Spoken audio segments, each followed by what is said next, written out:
Assalamualaikum warahmatullahi wabarakatuh. Bertemu kembali bersama Pak Rifki di mata pelajaran IPA atau Ilmu Pengetahuan Alam. Nah, pada kesempatan kali ini kita nanti akan belajar bersama lagi mengenai mapel IPA di tema yang keempat, yaitu masih di tema tentang suhu dan kalor. Nah, kemarin kita sudah belajar mengenai apa itu suhu dan definisi suhu. Kemudian kita sudah mengenal apa itu kalor beserta definisi maupun beberapa hal yang berkaitan dengan kalor.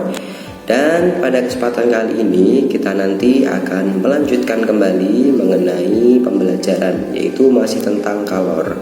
Nah, pada pembelajaran kali ini kita nanti akan belajar mengenai pengaruh kalor pada kehidupan sehari-hari. Nah, mari kita simak video pembelajaran berikut ini ya.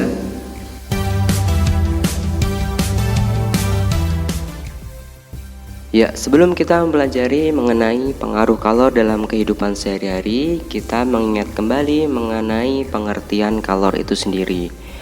Nah, kalor adalah suatu bentuk energi yang mengalir dari benda bersuhu tinggi menuju benda bersuhu rendah.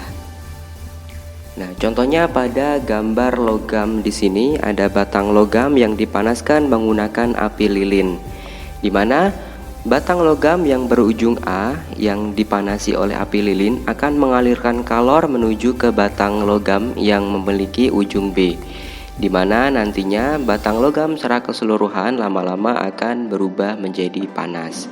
Nah, itu yang dinamakan dengan perpindahan kalor secara konduksi. Nah, kemarin kita sudah belajar mengenai macam-macam perpindahan kalor. Ada yang melalui konduksi, kemudian ada yang melalui konveksi maupun melalui radiasi. Semoga anak-anak masih ingat semua ya. Oke, kemudian pengaruh kalor dalam kehidupan sehari-hari ada beberapa. Yang pertama, kalor itu dapat menyebabkan perubahan suhu benda. Nah, contohnya ketika kita memanaskan air atau kita memiliki air panas, kemudian kita tuangkan ke dalam gelas air yang berisi air yang dingin. Nah, ketika percampuran terjadi, nanti akan menghasilkan air yang hangat. Nah, mengapa demikian? Karena air panas nanti akan melepaskan kalor, kemudian air dingin nanti akan menerima kalor, sehingga nanti akan ditemukan suhu di antaranya atau suhu antaranya, yaitu suhu hangat. Nah, kalor dan suhu itu memiliki hubungan yang cukup erat, di mana ketika kita akan menaikkan suatu benda atau menaikkan suhu suatu benda dari suhu tertentu hingga suhu yang diinginkan, nanti akan membutuhkan kalor, di mana dalam ilmu fisika hubungan antara suhu dan kalor dinyatakan dalam rumus Q sama dengan M dikali C dikali delta T, di mana Q itu adalah kalor yang dinyatakan dalam satuan joule, kemudian M itu adalah massa benda yang dinyatakan dalam satuan kilogram, kemudian C itu adalah kalor jenis yang dinyatakan dalam satuan joule per kilogram derajat Celcius. Sedangkan delta T itu adalah perubahan suhu benda yang dinyatakan dalam satuan derajat Celcius.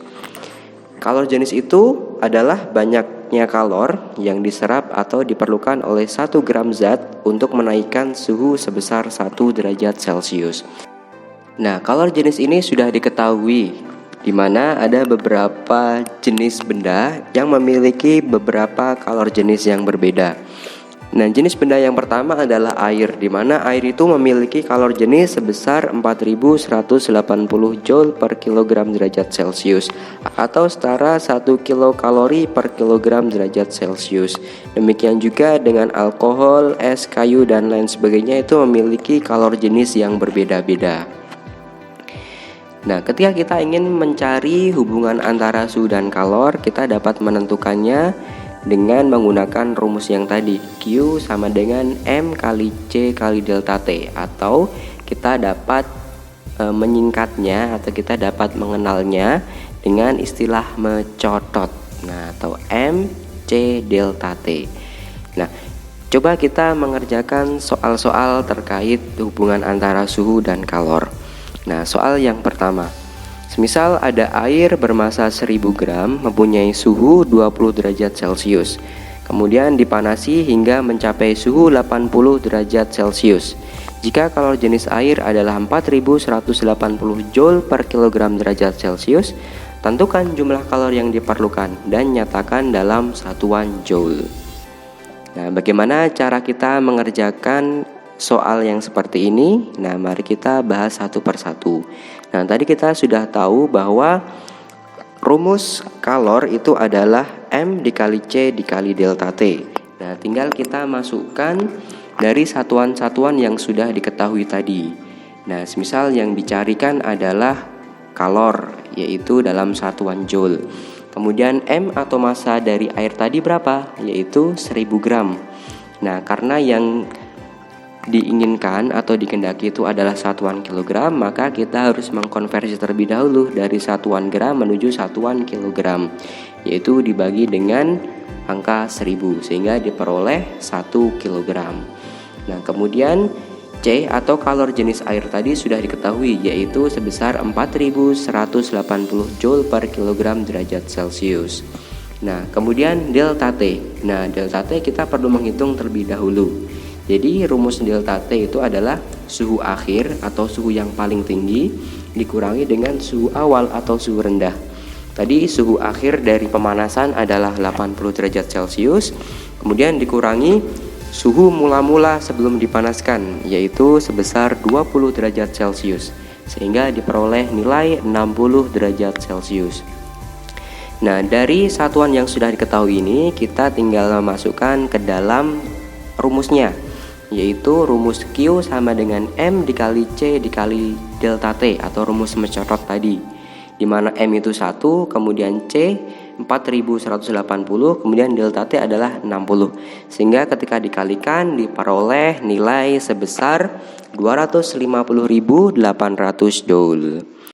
Jadi kesimpulannya adalah untuk memanaskan air dari suhu 20 derajat Celcius hingga mencapai suhu 80 derajat Celcius diperlukan kalor sebesar 250.800 Joule. Demikian pelajaran yang bisa Pak Rifki sampaikan mengenai peran kalor dalam kehidupan sehari-hari. Semoga ilmunya bermanfaat. Kita cukupkan. Akhirul kalam. Wassalamualaikum warahmatullahi wabarakatuh.